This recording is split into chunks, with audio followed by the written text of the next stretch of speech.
you can't say one should have the diligence of a good daddy of a family. Hi, I'm attorney Chloe Belginto, and for today's video, I would like to share some tips and tricks that might help you in answering bar exam questions.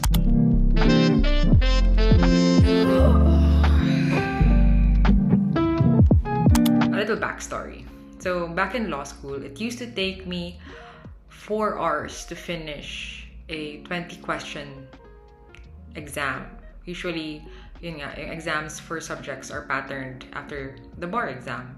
Ngayon, as it's computerized na, it's fixed or set to 20 questions per subject. I thought normal na yun yung pace ko, and na I would finish answering the questions just right on time.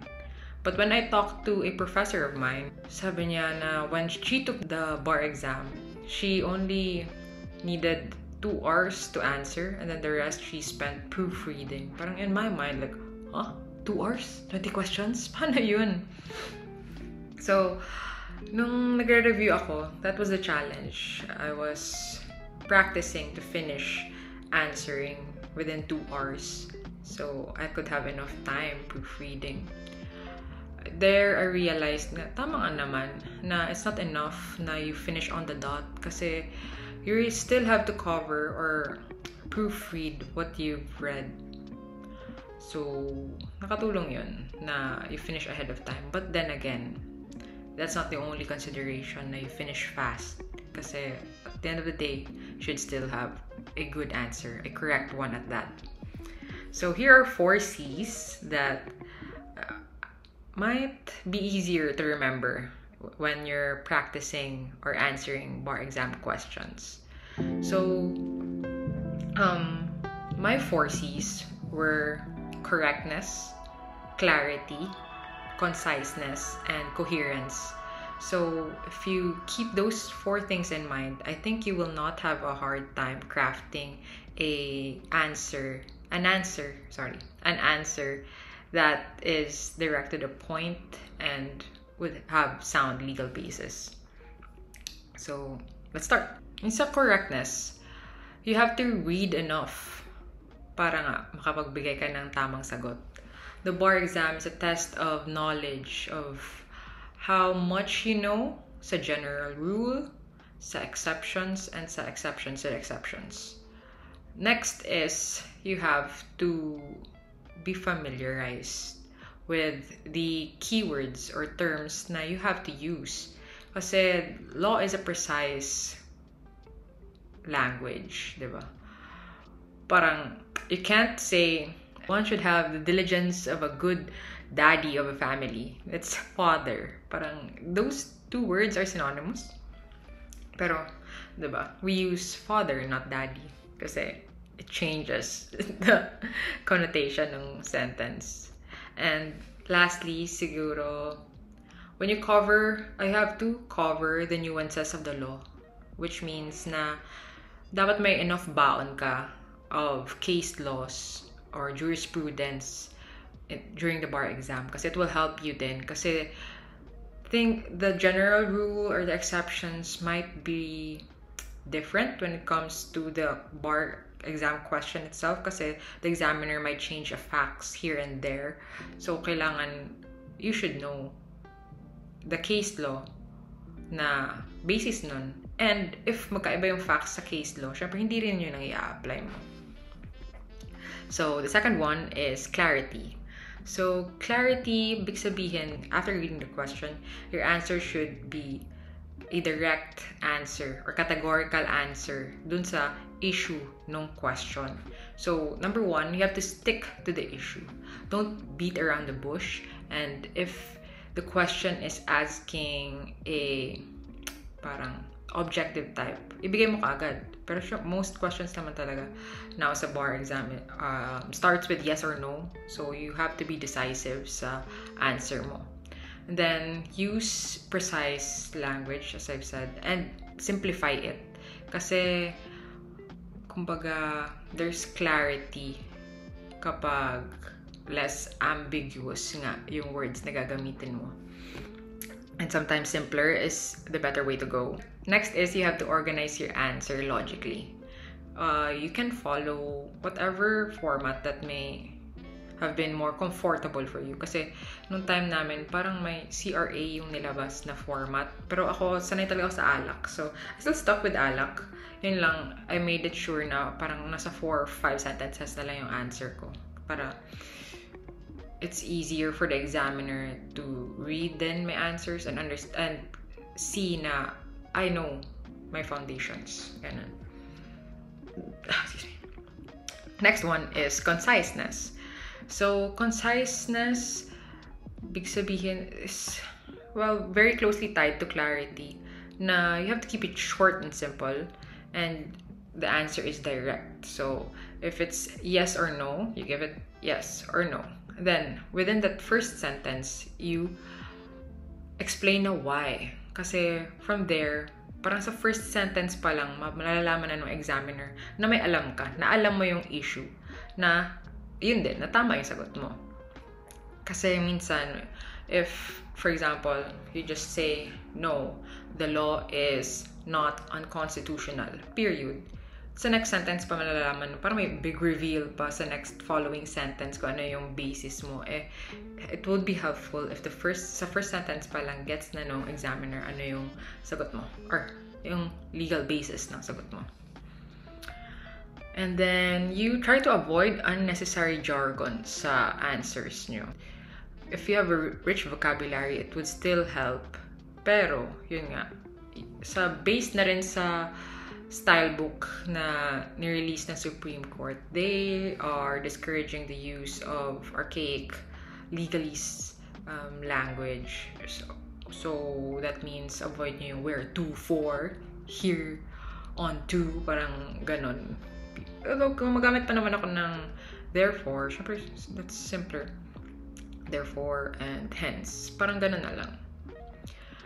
And then, lastly is coherence. So, what do we mean by coherence? So, coherence means may interconnection or may relation yung bawat sentence to each other logically. So, even if short and clear yung answer mo, hindi naman sila coherent yung mga sentences na ginamit mo. Parang it will come off na you're not too sure sa sagot mo.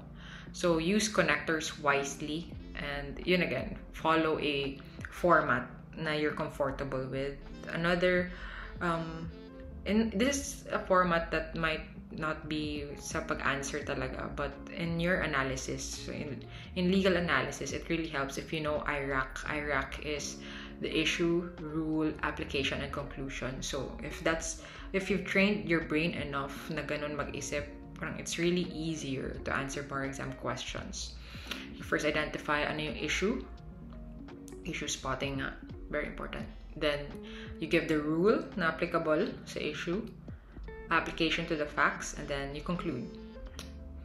Ano pa ba? Next is you have to eliminate the fluff. Parang yung napaka-raming facts na ine-echo. For example, there were 3 to 4 details provided dun sa question, and then the most relevant dun sa issue asked was just the 4th one. You don't have to restate yung 3 other facts dun sa part ng application mo. So, if you can put it down to one sentence, that would be really great. Again, kasi you have to consider the examiner's point of view na I'm someone who might be nasa 40s or late. I meant to say 40s or wiser. Then I have to check around 30,000 answers. They're hoping na sana naman yung mabasa nilang mga sagot are direct to the point at di na sila pahihirapan pang magbasa. Yun, I guess that's all. If you were to recap, so you have to be correct, you have to be clear, concise, and cohesive sa pagsagot mo. So, I'll try to give an example or flash an example of how the top-notcher Attorney B back in 2023 answered. This one I got from a free lecture that the IBP of Cebu, I think, provide a free lecture right before the bar exam. I don't know if 3 days before the bar exam or a week. They had this free lecture, so I really do advise as well that you scour the internet kung may mga free lectures of advices of top-notchers on what to do, though late na if that comes 1 week, pero yun lang on how to answer mga ganyan. It will really be a great help sa'yo kasi you'll be more confident dun sa mapipili mong strategy or format ng pag-answer mo ng bar exam. So with those 4 things in mind, it's not enough na alam mo yun na dapat ganun. The most important part is that you practice and practice and practice.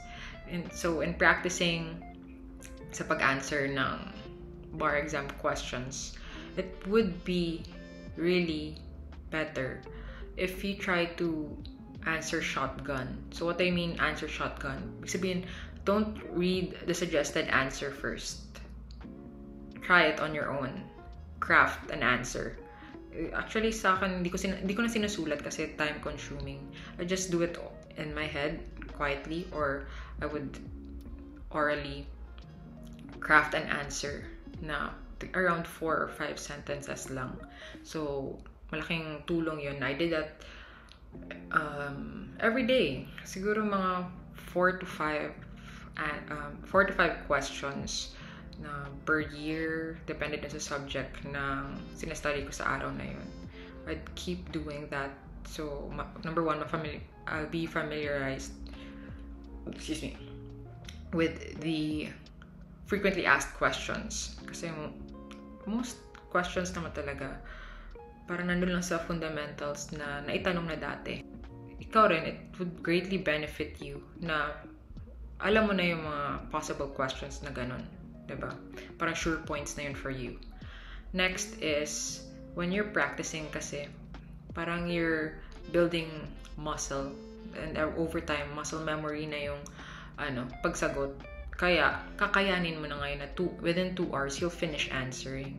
And you'll have enough time to check, baka na-misread mo yung question, baka may na-miss ka na fact, baka may twist na hindi mo nasagot na mabuti. So, it will be a great advantage na you have enough time to proofread or double-check your answers. And lastly, it will build confidence na ikaw, alam mo, na na-practice mo na, marunong kang sumagot, and that you've answered enough times, you've crafted enough answers, you've practiced well, na pag upo mo dun, mababawasan yung kaba mo. Kasi yun lang din naman yun, yung parang in the moment you cannot think of the words, parang alam mo, it's already at the tip of your tongue, pero hindi mo masulat-sulat. That's because, again, you lack practice, and confidence comes from competence. So, ikaw din, di ba? Pag practice ka ng practice, you'll also feel more competent over time. And when you're more competent, syempre, you'll feel more confident in answering. So, I guess, yun lang naman ang tips ko for now. If I ever think of more, I'll try to make another video for that. So, yeah, the next part, I'll stop the video for now. Then, in the next part, I'll discuss or share how some top-notchers would answer their exams.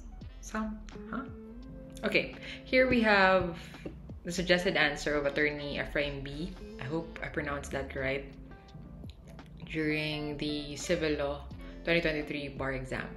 So, sa first sentence pa lang, it says, "No, Laila is not correct in invoking Article 195 of the Family Code because Christopher's family rights and obligations are governed by his national law." So, sa first sentence pa lang, he gave a categorical answer and the support or the legal basis. He gave the no and then the because. So, or the cause or the sins. Because Christopher's family rights and obligations are governed by his national law. On his second sentence naman, he connected national law and principle of nationality. The principle of nationality implies that foreigners are governed by their national law with respect to family rights and duties. So, you take note of family rights and duties. He will connect this naman sa third sentence niya. And he only echoed the fact relevant to family rights and duties, which in this case was support. In this case, Christopher is being held liable to provide support, which is a matter falling under family rights and duties. Next, fourth sentence and the last one that says, therefore, Article 195 of the Family Code, which is a local law, cannot be made applicable to Christopher since he is a foreigner. So, yun. Parang the last sentence should tie your answer up like a nice red ribbon. That's something na we have to keep in mind. Na hindi parang patapon yung fourth or yung conclusion na sentence and a mere reiteration of the first one. Yeah, ideally, we should answer like that. We should strive to practice as hard as we can, as often as we can, to be able to craft na ganun ka ganda, ganun ka coherent yung sagot natin. Other than this, siguro I have nothing further to discuss. I hope this was helpful, or this may be of some help for the upcoming 2025 bar exam. If you have other questions or topics that you want help on, just comment them down below and I'll see if I can make more videos and enlighten you somehow sa natutunan ko from my experience. So again, thank you for watching and see you next time!